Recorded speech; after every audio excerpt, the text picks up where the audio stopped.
Governor, we all know the basics of your biography. We see it in the program that's been handed out tonight. But nonetheless, I wanted to just start with your background. Growing up, were you always interested in politics? First of all, let me say it's a pleasure to be here. And if I can call you Ben rather than Dr. Dworkin, is that okay? It's fine. You can call me Jack as well. I could, but I'm still going to call you Governor. So actually, I had an epiphany when I was 17 years old that led me to make the career choices I made. I grew up in Newark, Delaware. It's probably about an hour from here. Probably not all that dissimilar from Glassboro. Is that the town we're in, Glassboro? Mm-hmm. And I lived the first 95% of my first 16 years within a 3-mile radius of my high school. My dad was a professor at the University of Delaware, which is in Newark. And after my junior year of high school, my parents said, sorry, but you're not going to be around for your senior year, because my dad had chosen to take a sabbatical outside of Delaware, outside of the United States, for my senior year. So as you can probably imagine, I was not at all enthusiastic about missing my senior year of high school. What did your dad teach? He taught accounting. And I had a big fight with my parents. I didn't want to go. They wanted me to go. I lost the fight. And so we went for the first half of the year. He was teaching in Manchester, England. So we went there, spent a semester there. The second semester, he was teaching in Christchurch, New Zealand. And so we spent the second semester there. But we took 6 weeks to get from England to New Zealand. And I know it sounds like a cliche, but it's true that 4 days in India was a totally life-changing experience because of the poverty that I saw there. And I literally can remember the moment in time. It was 2 o'clock in the morning, January 1978. My parents and I had gone to see the Taj Mahal during the day. We got back into Delhi, 2 a.m. I'm getting off the tour bus and was immediately surrounded by 30 begging children. And that was the moment in time, the first moment in time ever, when I said to myself, why am I here? Like, not why am I here, but why I'm here in a more cosmic sense. And that was the moment when I promised myself that I would somehow be involved in public service. So that was really the trigger for me to answer your question. It started at that moment, January 1978, 2 o'clock in the morning, getting off of a tour bus in India. As you can imagine, there's a lot that we could even just unpack with that. But we're going to run through your career to try and get it all done in the next hour or so. One of the fascinating parts about your background is that you were one of the earliest employees at a company called Nextel. Indeed, you're accredited with coming up with the name. And for those too young to remember, Nextel was an American wireless carrier popular in the late 1990s and the early 2000s for its push-to-talk, PPT, technology. It's where you went, beep, beep, hey, are you there? And the other person had a little beep, beep, yes, I'm here. Kind of like a walkie-talkie, but in using phones. The company merged with Sprint in 2005, and Sprint was later acquired by T-Mobile. But that chirp sound, that beep, beep, and walkie-talkie functionality of Nextel phones made them invaluable for industries requiring real-time communication. So, Governor, here's a question for you. What skills, if any, were transferable from your entrepreneurial business experience to your public service experience? Before I answer that question, let me just make the connection. Like, the last thing I left you off with was getting off a tour bus in India, and now I'm like working at this wireless company. But I want to connect the dot. So I came back. I was 17. Came back, went to college, majored in what was called development studies, and economics development studies being what at the time was referred to as the third world, now sometimes called the global south. I thought very seriously about going into the Peace Corps, but by the time I was a senior in college, I had come to the conclusion that if I wanted to change things, which I did, then I had to speak the language of business, because it was clear to me that the people who control the money call a lot of the shots in life, and I needed to understand their language. So instead of going to the Peace Corps, I did about the opposite. I went to work for a bank in Chicago, and they sent me to business school at night. So I have an MBA from the University of Chicago. But always in the back of my mind was this experience I had had when I was 17. And the best analogy I can give you, probably most of you know who Billy Joel is, hopefully. So when Billy Joel was 42, he gave this graduation speech at Fairfield University in Connecticut. And the gist of his speech was, I wish that I could meet the 21-year-old Billy Joel. Would he like me? Would he respect me? Have I been true to his ideals? And he goes on to say that the 21-year-old Billy Joel was the biggest pain in the neck of his life. So in a similar fashion, the 17-year-old version of myself was the biggest pain in the neck of my life. So anyway, I come back, I get into business, did a couple different things, had this fantastic experience at Nextel. I joined as a 13th employee. When I left 6.5 years later, there were 3,000 employees. And the answer to your question, I mean, I'm a huge believer that while a job does not resolve every public policy challenge we face, when people are working and they can put, food on the table and a roof over their families' heads, and they have the dignity that comes from working, it can solve a lot of the public policy challenges we face. So when I became governor in 2009, most of you are too young to remember, but this was an awful time for the U.S. economy. It was just falling apart. Unemployment was skyrocketing. And so by far the most important thing that I could do, in addition to getting the state's budget through this crazy challenge, was doing everything I can so people could work again. And so the very long answer to your question, I'll try not to do that in the future, but the skills that I learned in business about what it takes, understanding how businesses work, what it takes for people to gain employment was very important when I became governor. I want to jump back for 1 second, because in that transition that you talked about, your 17-year-old self to your 21-year-old self, you were in college, you were an undergrad at Brown. What did you do every summer? Did you do internships? I did. First summer I worked for a U.S. Senator. Second summer I really wanted to be back in D.C. and I couldn't find anything, so I got a job as a clerk typist. I was a very fast typist. And I got a job working for a federal agency. It was called the U.S. Agency for Information, the U.S. Information Agency. And my theory was I was going to work hard, I was going to prove that I was very good at being a clerk and a typist, and then they would give me more responsibility, which is essentially what happened. And then the next summer, I think I was in England. I was in England and came back and worked at an ice cream store where I reconnected with, I'm married, and my wife and I met in kindergarten, but we also graduated together from high school and worked together at Friendly's Ice Cream. So I came back and worked at that Friendly's, and then that was after my junior year. Got it. Okay, thank you. So you run for office, you become state treasurer. Yeah. You do that for 10 years, and then you're elected governor of Delaware. So in many ways, you were absolutely qualified for that job. You had done this, been state treasurer for so long. What about being governor surprised you? Well, I decided to run for governor in June of 2007. I had been state treasurer at that point for like 9 years. And the conventional wisdom was that I could not win because in Delaware, I was the state treasurer. I was running against a guy who was the lieutenant governor, and in Delaware, you're expected to wait your turn, which I think is a really stupid way to deal with politics. You should not wait your turn. You should be able to present your ideas to the people about how you're going to make the state better, and then let them decide who they think should be the governor. So anyway, that's what I did. The conventional wisdom was I could not win. I thought the conventional wisdom was 500 people who only talk to each other.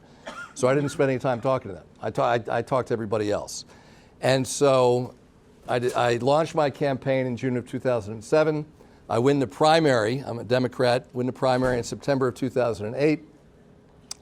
By September of 2008, the economy is already falling apart. So I almost wanted to ask for a recount, having won the election. Because all of a sudden, I had thought I was going to be governor at good times, and all of a sudden it turns out I'm going to be a governor at historically bad times.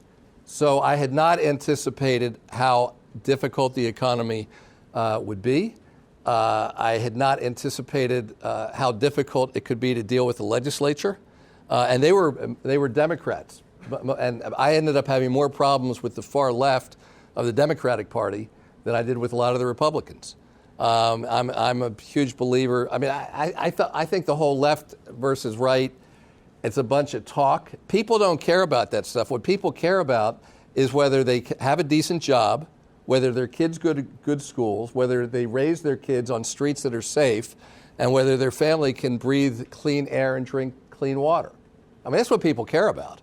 And so what you find, and I think we're living through one of these times now, when politicians are dealing with everything other than that, and they're dealing with the game of politics, that's not solving the problems that real people elect you to solve.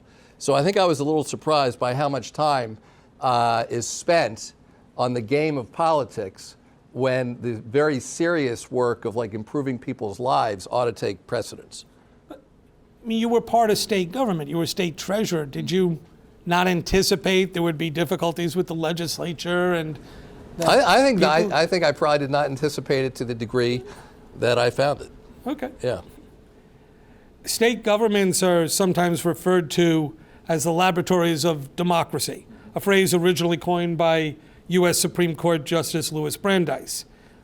As you were going through 8 years of being in the governor's seat, did you develop a new policy that, from your perspective, should be transferable to New Jersey or to any other state, or even expanded to the federal level? Was there something that, look what we did in Delaware, everybody should be doing this? Well, Janelle mentioned a couple of them in her introduction, so thank you for that. So one was around early childhood education, and I really followed very closely the research of an economist at the Federal Reserve Bank out in Minneapolis, and he did a lot of research that demonstrated the single most effective economic development investment that a state can make, economic development investment that a state can make, is in early childhood education. The problem is the incentives for a lot of early childhood centers to improve were not there, and here's why. So Delaware, like a lot of states, I don't know what the situation is in New Jersey, we have a group of people who go and evaluate early childhood centers, and they measure these centers across a group of a rubric. You know, the quality of the person in the classroom, the cleanliness of the place, the safety, all the kinds of curriculum and materials that are used. So and in Delaware, as is true many places, families whose kids from families that don't have a lot of money, the state will subsidize the child's participation in early childhood education. But the problem had been that historically, the best centers, which were more expensive to operate, would not accept these kids from the lowest income families because the state subsidy was not big enough. So I said, let's look at the incentives. And so what we did is we said to the centers, if you're rated at 5 stars, which is the highest, by this independent group, then you are going to be reimbursed at 100% of the market rate for the low-income kids. If you're at 4 stars, you're going to be reimbursed at 90%, 3 stars, 80%. So what that meant is the best centers, who are now being reimbursed at 100% of the market rate, had an incentive. They didn't care which kids came, because now they could accept anybody, including kids from poor families, and they're going to get paid the same amount. And if it was a mediocre center, now all of a sudden they have an incentive to invest in quality, because if they go from 3 stars to 4 stars to 5 stars, their reimbursement from the state is going to increase. Does everybody understand what I'm saying? So to me, that was a very practical way. It was important to invest more money in the system, but more money alone was not going to solve the problem. So I said, let's invest more money, but let's reform the system to make sure that real improvements are being generated for these families. So that's one example. There are a bunch of others. We launched a program for high school kids. We started with 27 kids about 14 years ago, and now there are 20,000 high school kids a day who are participating, where these high school kids can graduate from high school with a high school diploma, with college credits under their belt, but also with a nationally recognized certificate that proves that they can do the job, whether it is in advanced manufacturing, engineering, computer science, culinary, early childhood education. So that was another one. I could keep going, but those are a couple. You then spent some time during your tenure as head of the Democratic Governors Association, head of the National Bipartisan Governors Association. those are the places where these ideas, one would think, get exchanged. Did anybody else pick up on this? Yes, so that when I was chair of the National Governors Association, and there are no perks to that job, but whoever is the chair gets to choose an issue for all of the governors to focus on. So I chose an issue. It was employment for people with disabilities. And my political advisors said to me, well, you should not choose that issue. You should choose a big issue like education reform or economic development. I said, well, thank you for your counsel, but I'm going to choose this because I have met so many families, and there are so many families, and I'm sure some of you here have a family member or a loved one who has some kind of disability, and as a result of that disability, they are not given a shot at employment like they deserve. And when you focus on the ability rather than the disability, it's incredible what can be accomplished. So that was the initiative I chose, and it turned out to be, I think, a great initiative because I had a lot of Republican governors, including, some of you may remember Scott Walker. He was a very conservative governor of Wisconsin. We probably didn't really agree on anything, but he was a huge proponent of this because disability does not respect gender, it does not respect age, it does not respect religion, and it certainly does not respect political party. So I still believe, and maybe it's, I'm proving naive in this particular environment, when you focus on real solutions that improve the lives of real people, that's how government is supposed to be, and so that's what I chose. I want to shift to some of the things that didn't go well when you were governor. Can you share a political battle you lost, something that you weren't able to pull through, and was it just the moment, the times? Was it systemic? You couldn't sort of convince society? Well, yeah, here's the bottom line. I tended to fail when I overestimated my own powers of persuasion. I tended to succeed when I recognized the importance of getting citizens to influence their legislator, their state representative, their state senator on an issue. I'll give you an example. Now, first I'll answer Ben's question, tell you an example where I failed. I really wanted to get more money to clean up our water. Our water is in far too many places. If you take more than one fish a year out of that water, you will exceed the pollution limit that's healthy. And we had other water where it just wasn't safe to drink or safe to swim in. And we put together a proposal. It would have cost the average family the equivalent of a Starbucks a week, and that would have covered it. And I was unsuccessful in getting that done. Even though I did go all around the state and do town hall meetings, I didn't get that done. But here's an example of one that we did get done because I really was focused on getting the legislators moved. So it had to do with gun safety. And in Delaware, before this, there was you may have heard the term gun show loophole. And what that means is in places where there is a gun show loophole, if you go into a licensed gun store and you want to buy a gun, they have to take your information, they have to run it past a database. It might take a couple of days. If you go to a gun show, like in the basement of a church or a community center, and you want to buy a gun, there's no similar obligation. It's ridiculous. If you believe that there's a benefit to having the background check done, seems to me it ought to apply no matter where you buy the gun. So we wanted to close the gun show loophole. And I knew we didn't have the votes. But we identified 14 legislators that we thought were potentially movable if they were persuaded by their own constituents. So the first thing we did is we got a foundation to pay for a poll, so I knew exactly where the public was on this issue. And then I went to visit Mike Bloomberg when he was the mayor of New York. And Mike Bloomberg is one of the few people around the country who has been willing to fund gun safety advocacy legislation. So I went up to see him, and I said, here's my plan. We got 14 legislators, and if we move a handful of them, we can get this bill passed. My theory was if we could get each of these 14 legislators to receive 25 phone calls a day from their own constituents for a 6-week period, 25 phone calls a day, for 6 weeks, that would be sufficient to move them. And so he told me he'd give me a couple $100,000. And I said, okay, thank you. I got on the train. I called his guy back who had been in the meeting. I said, can I interpret a couple $100,000 as 250? He said, yes. I said, can I interpret it as 300? He said, no. So I knew what we had to work with. So we hired a firm, and the way it would work, the firm would call Ben, Dr. Dworkin, and would say, there's this proposal out there to, close the gun show loophole that means X and Y.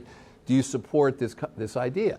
And if he said yes, the firm would say, okay, can I now put you through to your state legislator? So he'd push a button, and Ben would be connected to his state legislator, at which point he probably wouldn't reach him, but he could leave a message. So anyway, we did that, and we won. And so to me, it's a great example of getting the constituents involved. There's incredible power to being a constituent if you use it. And so that's an example of when I won, and there were plenty that I lost as well. Let me, it's a fascinating story, but I want to pick up on a couple of things that you talked about. One is that, were you often, well, let me take a step back. As was mentioned in the introduction, we met as political operatives. We met working on a campaign. Did you find yourself, once you were elected, your own best political advisor? Did you come up with this strategy yourself? I don't remember who came up with the strategy, and I was not. I don't consider I don't consider myself very politically skilled.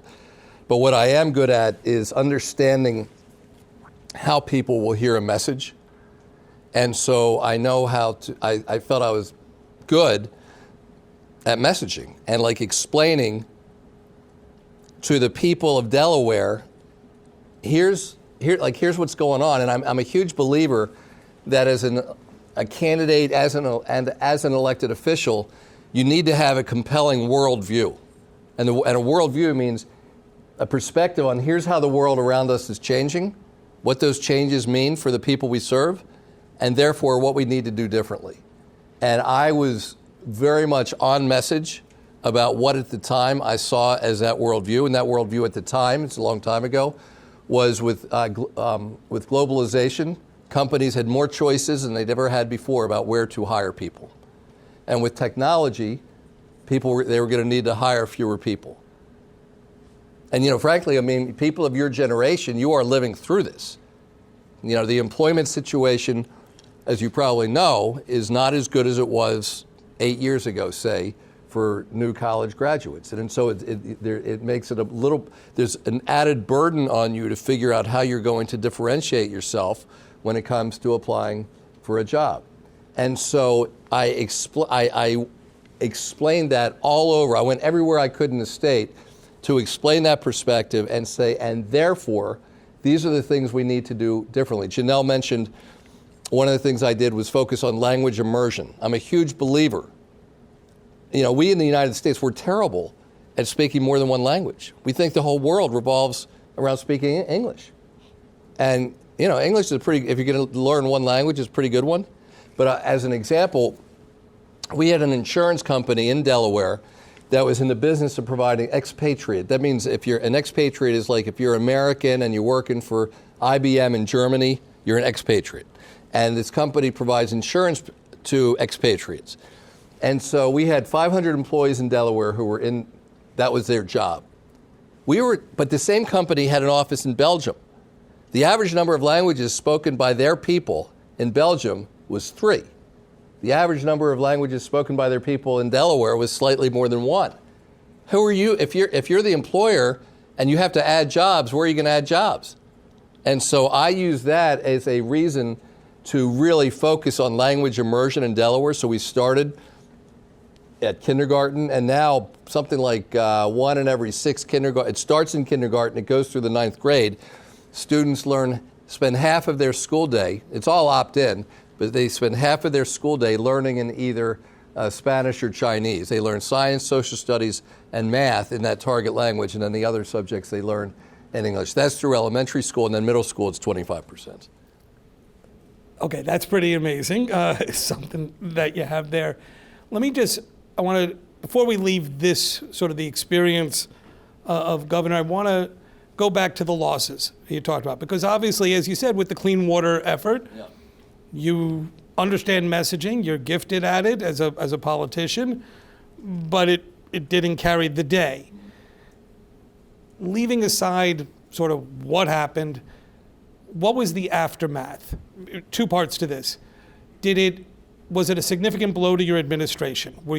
Did you feel weaker moving on to the rest of your agenda? And did anybody following you ever get to pass? Yeah, they did. And they passed it with a different funding source. You know, after being governor from 2009 to 2017, we never had a lot of money. But then the following administration with COVID, there was so much federal money flowing into states. It was incredible. And the next governor texted me. He says, "Man, you really should have had some of the money that I have because it's not fair." I said, "That's okay. You had to deal with COVID, and I didn't have to deal with that." And so we all do the best we can with the hand we're dealt. So they used a different funding source to do the same thing. And so whether or not they would have done that, who knows? I remember President Obama once said, "You know, we do the best we can while we're there, and then we hand off where we are to the next person coming in." And so that's just the way that it works. Because you had this big loss and you had invested so much effort in it, did it weaken you for the rest of your term? You know, then you win something the next day. So I was never terribly focused on that. Even after my reelect, you know, people said you're going to be a lame duck, and I said I'm only going to be a lame duck if I act like a lame duck, and I am going to run through the tape, which in the case of a governor means I'm going to stay focused every day until my last day in office. And keep focused on moving the ball forward. We're going to move out of the governor stuff and get to your international diplomacy career. But just one final thing, what advice would you give to any governor? I know you've mentioned a few things here, but is there any advice for a statewide elected official that you would give based on your experience? First of all, I'd say cherish every moment because getting the honor from your fellow citizens to serve as governor. I mean, in Delaware, we were the first state in the country. So we are the oldest state from December 7th, 1787. So there have been now like 75 of us who have served as governor in all that time. So that's an incredible honor. So cherish that. And you know, if when your fellow citizens select you to lead, that's incredible. But have a vision, have a reason you're doing it. If you don't have a reason, if you don't have here's what I want to get done and here's why it makes a difference in your life, don't do it. Don't do it only for the ego. You need enough ego to bear up when you lose, but you can't do it just for the ego. The great thing about being governor, particularly in a state like Delaware, because it's so small, is you get to meet the people whose lives are better because of things that you've done. And so I will never forget some of these people. I remember a 10-year-old kid coming up to me around 2010 when we were just barely coming out of the terrible recession. And he said, "Are you the governor?" I said, "Yes." And he said, "Well, I just want to thank you because my mom got her job back at the refinery." I mean, how good is that? If a 10-year-old can you imagine going home and, you know, you're 10 years old and you find out both parents have lost their jobs through no fault of their own, but because of what's going on in the bigger economy, and then you say to this guy, "Are you the governor?" and thank you. I mean, it's pretty. That's what makes it worthwhile on a day-to-day basis, and then afterwards you can look back and think about the bigger things you did. But never.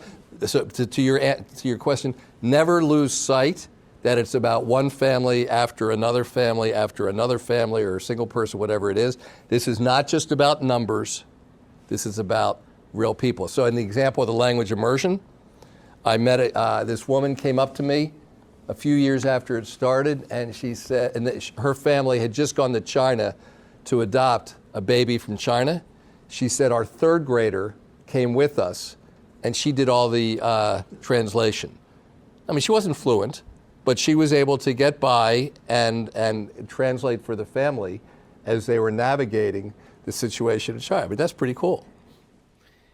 you're, as we mentioned, in addition to your work as governor, you were head of the National Governors Association, the Democratic Governors Association. So you had a national perspective on things. I wanted to ask you, what's the biggest domestic challenge facing America today? Oh. And is there anything we can do about it? Well, I mean, I think the biggest challenge we have is that the politicians are so divided. I'm not convinced the people are so divided. In fact, I mean, I think Janelle mentioned in the introduction, I got, at the time, I didn't think I was not so happy about it, but I got a call from the White House in August of 2021. I had been nominated already to serve as the ambassador to this multilateral organization in Paris. I was waiting to be confirmed. My phone rings, and it was the deputy chief of staff at the White House, and she says, "Is this Governor Markell?" I said, "Yes." She said, "So-and-so from the White House. The president asked me to call you to see if you'd be willing to serve as the White House coordinator for the resettlement of the Afghans." And I said, "You got to be kidding me." I didn't use the word kidding. I used something different. But I said, "You got to be kidding me." I said, "I don't know anything about the White House. I don't know anything about the federal government. And I don't know anything about refugees. And I can come up with a bunch of better names." And she said, "Well, that's all nice, but the president would like you to do it." So I've never been scared of a job before, but this is August of 2021. Probably many of you remember, even if you were in high school or middle school at the time, whatever, probably high school. This was a very fraught moment. The reason I raise this, in answer to your question, is that I got to go, and we resettled 75,000 Afghans. But, being true to what I just said, it wasn't just 75,000 Afghans, it was all these moms and dads and kids. And I got to meet a lot of them. But I also got to go to some of the reddest states in the country. I went to Oklahoma, went to Texas, went to Missouri, and I got to see the resettlement in action. And what I got to see were regular Americans. I didn't know if they were Democrat or Republican. But given where it was, there were plenty of Republicans.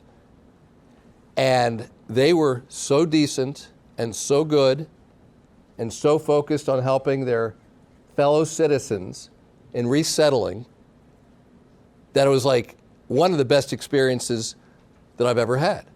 And so when you get past the viciousness and the vitriol of the political class and you actually meet the real people in these communities, it was incredible. There were rabbis sitting next to imams, sitting next to priests. It sounds like I'm saying a joke, but I'm not. And it was just these communities coming together. And I had this one story. I was in Tulsa, and I met a 26-year-old woman from Afghanistan who was with her 6-year-old daughter. And she told me their story. She's married. They have a 6-year-old, 4-year-old, and 2-year-old, all girls. They live 2 hours north of Kabul. Middle of the night, the Taliban break into their house, tie up the husband, and beat him badly.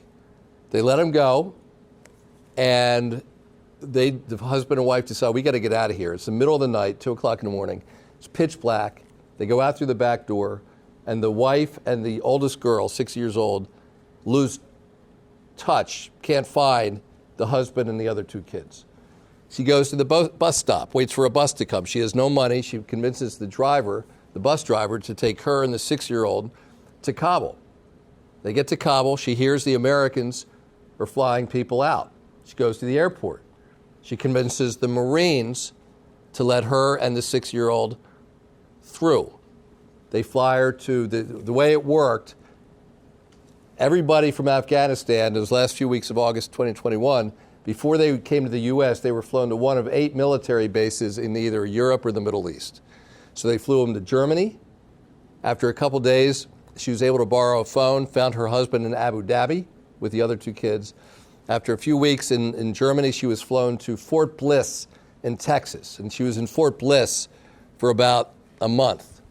And then I met her a couple weeks later, at which point she's in Tulsa. And I said, "What's been your biggest surprise?"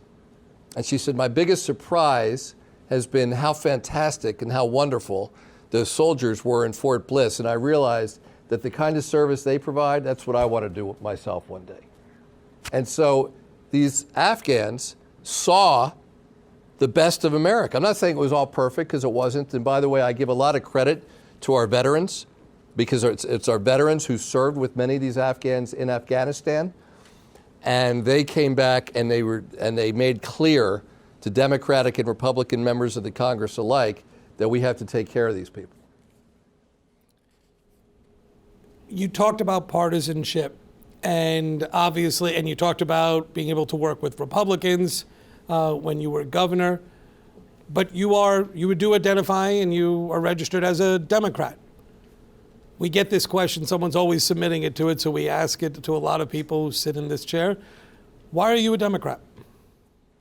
I mean, I think historically the Democrats have really fought for everybody and fought for, have very much believed in the American dream. And I'm not saying the Republicans don't. And I get into a lot of arguments with my fellow Democrats who want to start having these political fights about how bad the Republicans are. I don't believe that. I have plenty of Republican friends. I have a bunch of friends who are Trump supporters. And unlike many of my friends who will lose a friendship with somebody who is a supporter of Trump, I won't. I mean, I just think life is too short. And I may totally disagree with them on that. I don't support Trump. But others do, and they come to that decision on their own. So I think I have always thought that we have to make the American dream real. I think, unfortunately, for way too many people, the American dream is not real any longer, and I think we have to fight to get that back. I think historically, that is what Democrats have believed. Again, I'm not saying Republicans don't believe that. I have just preferred the perspective. But again, I have not run for office since 2012. It had been a long time. And so, anyway, that's my answer to your question. I want to just try to connect your experience with the resettling of Afghan refugees with what's going on today in terms of the policy discussions over immigration. Did that experience that you had, that you were just so vividly describing, has that affected the way you perceive your thinking about immigration policy questions that are being debated today? I think I'd probably feel this way anyway, which is I think if they're going to deport people who have come here illegally and committed crimes, okay. I mean, like violent crimes and the like. But, it seems like every few days I'm reading an article about somebody. I think I read an article yesterday, some guy in California. He is not in the country legally. He acknowledges he's not in the country legally. His wife is American. He has raised 3 boys, all of whom are Marines. And he has been arrested. And I don't know if he's already been deported, but he's on schedule to be deported. I think that's really bad public policy. And look, I mean, I do think we need secure borders. I think legal immigration is really important. But the dreamers, I don't know if there are many dreamers here at Rowan. I have met a lot of dreamers because when I was governor, I got a call to see if we would accept dreamers in Delaware from states that were not allowing them to go to college in those states. So I checked with the president of Delaware State University, who said yes, which was a good thing because I would have said we're going to anyway, but we did. And so then I went a couple times to meet with the dreamers. And I will tell you, I expected to go around the table and to hear all kinds of accents and people saying, I'm from Mexico, I'm from Nicaragua, I'm from wherever. And instead, it was everybody without any accent because they had been here since they were little kids. And they said, I'm Maria, and I'm from Georgia, and I'm, Juan, and I'm from North Carolina. And all they wanted to do is they wanted to make the American dream real. They are here because, not through any fault of their own. And now the question is, are we going to do everything we can to, maximize the chances they're going to be successful, like paying for them to have an education and making sure that they've got decent health care? And this is an argument I had all the time, I have to say, on the Afghan issue. We have 2 choices. The Afghans can go to these communities and not get any kind of public support, and they're going to be on the street And if you've got like 3 kids and you're on the street and you don't have money to pay rent, what are you going to do? It's probably not going to be very good. Or if we invest to like get them started, great things are going to happen. That is the history of our country. So I don't want anybody to think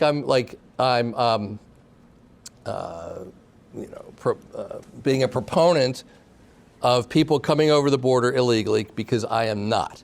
But I think we are where we are, and particularly in the case of the Dreamers, or this guy who's raised three sons who are Marines, and he has no criminal background whatsoever. I mean, let's use some common sense here.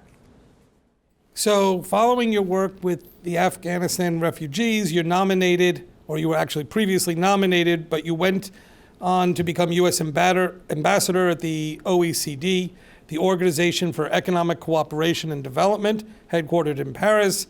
And then after some time there, you moved over to become U.S. ambassador to the Italian Republic and the Republic of San Marino, which I had to look up because I didn't know what that was. A landlocked sovereign nation with a population of about 34,000, located within Italy itself. So, as you imagine, when people register, they get to ask us, they get to say, what question do you want to ask? We got a whole bunch on this. Basically, a lot of them relied or revolved around the idea that being ambassador to Italy sounds like the coolest job ever. Yeah. So, how was the food? That was like 10 people asked that. It is a great job. When the Secretary of State flew over to Italy, his wife was with him, and I've known her for a long time, and she walked over to me and she said, you do have the best job in the U.S. government. And I said, yes, I do. And people say, how do you get to be the ambassador to Italy? And I say, well, it's really very simple. Just get elected governor of the state that the president is from. I don't know why more people don't try it. So it was a fantastic experience. Italy is a wonderful country. The food, the wine, the sea, the mountains, the history, but especially the people are really extraordinary. And so I'm not apologizing for the fact that I had this incredible experience. It was great. Taking a step back, once nominated, you need to be approved by the United States Senate. Yeah. What's the nomination process like? Well, it depends. In my case, when I was nominated for the first job at the Organization for Economic Cooperation and Development, it took almost a year because Senator Cruz from Texas put a hold on all nominees. Not because he had any issue with us as people, but because he disagreed with the Biden administration policy on the Keystone 2 pipeline. And so finally they cut a deal, and like 11 months later, and like 40 of us were cleared to go. In the case of when I was nominated for Italy, and this is all pretty new. I mean, they didn't used to do this much, hold all these people up. At the time, Senator J.D. Vance held a bunch of us up because he wanted to know how woke we were on particularly on transgender issues. So we all had to fill out a questionnaire, and the questionnaire asked questions like, when would you hang the pride flag? When would you not hang the pride flag? So I did a lot of, when I was governor, and some of you may have heard of Sarah McBride. She is our member of Congress from Delaware, the first transgender member of Congress in the country. Extraordinarily talented political person. I would not have been elected governor without her. She was in high school at the time, and she got all these dozens. Yeah, she literally got dozens, maybe 60 high school students to adopt my campaign. This is a time when the whole Democratic Party establishment was with me, was against me. But she was with me, and she got all her friends to be with me. And she introduced me at some high school event, and she was so good that I said, I want you to come with me to all my events and introduce me. And she did, including on primary night when I won the election. Anyway, so I did a lot when I was governor because, look, my view is, if you want to be transgendered, be transgender. It's not really affecting the rest of us. I do have an opinion on the sports thing and some of the issues, and some of the strongest transgender advocates may disagree with my position on the sports thing. But anyway, we can talk about that if you want. But anyway, it would have been easy for anybody to say he was pretty woke when he was governor. But like on this question about when would I hang the pride flag, here's what I said. I would not hang the pride flag if A, I thought it would lead to violence against our embassy or against the people in the embassy. B, if the local staff, like the people from Italy who work at the embassy, said it would really be inappropriate and really a conflict with local customs. Or C, if it would interfere with our ability to get some of our other foreign policy objectives done. So like when I was there, I had to work a lot to keep Italy's position aligned with the U.S. on Ukraine, on Gaza, on things like that. And so if I came to the conclusion that it would so upset the leadership of Italy that they would like just want to shut the door on us and other foreign policy issues, I would not hang the pride flag. And then the converse for when I would hang it. So I guess that was enough to convince then Senator Vance at the time that was a sensible answer, that he let me through. We have any number of aspiring Foreign Service officers in the audience. And so I'd like to ask you about your training. You had to undergo before you become an ambassador. Did the State Department send you to ambassador school? And what's that like? Yeah. Are you hanging around with a bunch of mega millionaire donors who get to be ambassadors and you'll have to Some of them. learn? So we did go to ambassador school. I will tell you, I thought it was 18 days, which is about 14 days too long. And I got myself in trouble for saying so, but I'm not looking for another job. I'm not running for anything. So that's one of the great things about when you get to a stage in life and you can say what you believe, as opposed to having to be really careful about it. But for those of you who are aspiring Foreign Service officers, don't judge that opportunity against my comment, because this was literally training to go be an ambassador. For those, and that is hopefully sometime in your career you'll have that opportunity to go be trained to be an ambassador. But before then, you have to be trained to be a junior Foreign Service person. And that's called the A100 class. And I think everybody I know who went through that thought it was very good, very important. They learned a lot. They made great contacts. So anyway. So for you, just what were the classes like? They were too long, and did you learn anything? I think the best part of what we learned is like here, because when you are an ambassador, you really should not be going beyond the four corners of the policy of the administration at the time. We have one president at a time. And so if this is the policy of the State Department and of the country toward China, it's really important that you understand that. It was after the invasion of Ukraine, so the policy is we were to have no contact with the Russian ambassador to Italy. We had to understand how to speak about China and Taiwan. So those were really important things to learn, and I think that part was very valuable. And another part was like, how does the State Department work? And by the way, when you get to an embassy overseas, it's not just the State Department, but you could have representatives from lots and lots of different U.S. government agencies, everything from the Department of Commerce to military. We had 5 military bases. The U.S. has 5 military bases in Italy. So we have 30,000 Americans, including about half of them are active members of the military, their families, and then citizens who work there. So we also they report to the Pentagon, but there were people at the embassy who work for the military who some of them they have like a dotted line to the ambassador. In both ambassadorial positions that you had, you were in the heart of the European Union during a period of transition and change. So let's start with this question. How did you define success as an ambassador? Well, I mean, if you're an American ambassador, success is keeping the viewpoint and the policy choices of the government where you're serving as aligned as possible with U.S. government policy. That's essentially what you're there for. And then separately, I'm a huge believer that the future relationship, my job is to do everything I can so that the relationship between the U.S. and Italy was as strong as it could be. And I view not just today, but in the future. So I spent a lot of time out at schools, high schools, colleges, universities, talking to young people so that they could learn who we are as people, so we can have that kind of connection.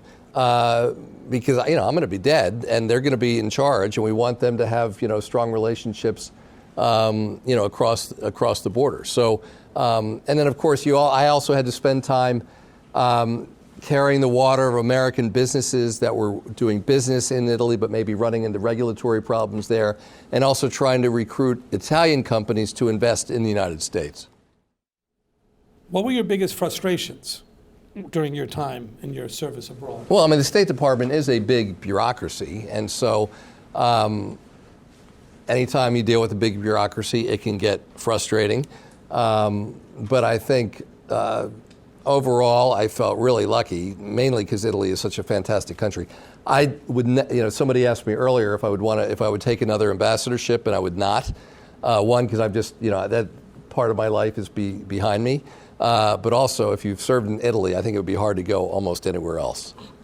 Do you speak Italian? I took lessons when I arrived, and I'm continuing to take some lessons. I have a teacher in Delaware, and I also have a 253-day streak on Duolingo. Okay. Yeah. That's impressive for my students here. Yeah, that's good. All right. You notice I didn't answer the question if I speak Italian. I really am. My Italian's terrible, but I like learning it, and I like trying it when I can. Having had the perspective of your ambassadorial service, what are your thoughts on the role that the United States should play in Europe today? Well, look, I'd say probably the opposite of everything that we're doing would be my answer. I think these relationships with our allies in Europe are very important, and I think we are driving them away in many ways. And that's not just true in Europe, it's true in Japan, it's true in Korea, it's true in Africa, it's true in Latin America, it's true a lot of places. And so I think we need to invest in these relationships. It's really important to have allies. I think the one thing that I think this administration is probably doing something positive for Europe, which is it's making Europe realize maybe it really cannot count on the United States, and it's got to spend more on defense, which is important, and it's something that we really tried to focus on as well. And I think I'm not very bullish on the European economy, but I think maybe this administration and all it's doing to create, I think, a wedge is probably inspired. Maybe has the potential of inspiring the Europeans to make some of the decisions that will get their economy humming again.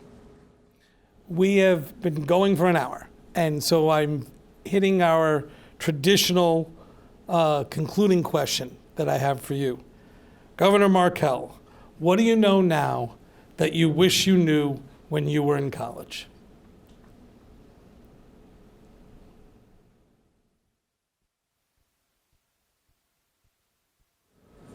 I stumped you. Well, no. Here's what I know now. I don't know if any of you have ever read Martin Luther King's letter from the Birmingham jail. If you haven't read it, I urge you to go home tonight or tomorrow at the latest and read it, because here's the story of it. And I'll tie it to your question. So in 1963, Martin Luther King went to Birmingham, Alabama, because he believed that it was the most segregated city in the country. And he went there to lead a nonviolent protest. But when he got to Birmingham, he was arrested and he was put in jail. And 8 local members of the clergy in Birmingham wrote an open letter in the newspaper, published it in the local paper, that basically said Martin Luther King should not have come to Birmingham, that he was stirring the pot, and that if he had just waited, everything would have turned out okay. So he's sitting there in prison. He has nothing to write on, but nothing to write with, but the stub of a pencil, and he has nothing to write on but the fringes of the newspaper where that article was published. And he wrote his response. and it's called The Letter from the Birmingham Jail, and it's a response to these members of the clergy. And amongst other things, he wrote that we will have to repent in our generation, not just for the hateful words and actions of the bad people, but for the appalling silence of the good people. We will have to repent in our generation, not just for the hateful words and actions of the bad people, but for the appalling silence of the good people. And I think what I know today that I wish I'd known then is that all of us, including people your age, can make a difference now by not being appallingly silent. Some of you probably know the song by John Mayer, Waiting on the World to Change. You know that song? It's a great song, but he gets it all wrong. You can't wait on the world to change. You can make it happen now. You can make it happen now. And so the question is, will you? And so I'm old enough now to have seen what a difference young people can make, and I did not appreciate that at the time. Let's thank Governor Jack Markell for a wonderful. Thank you. Thank you.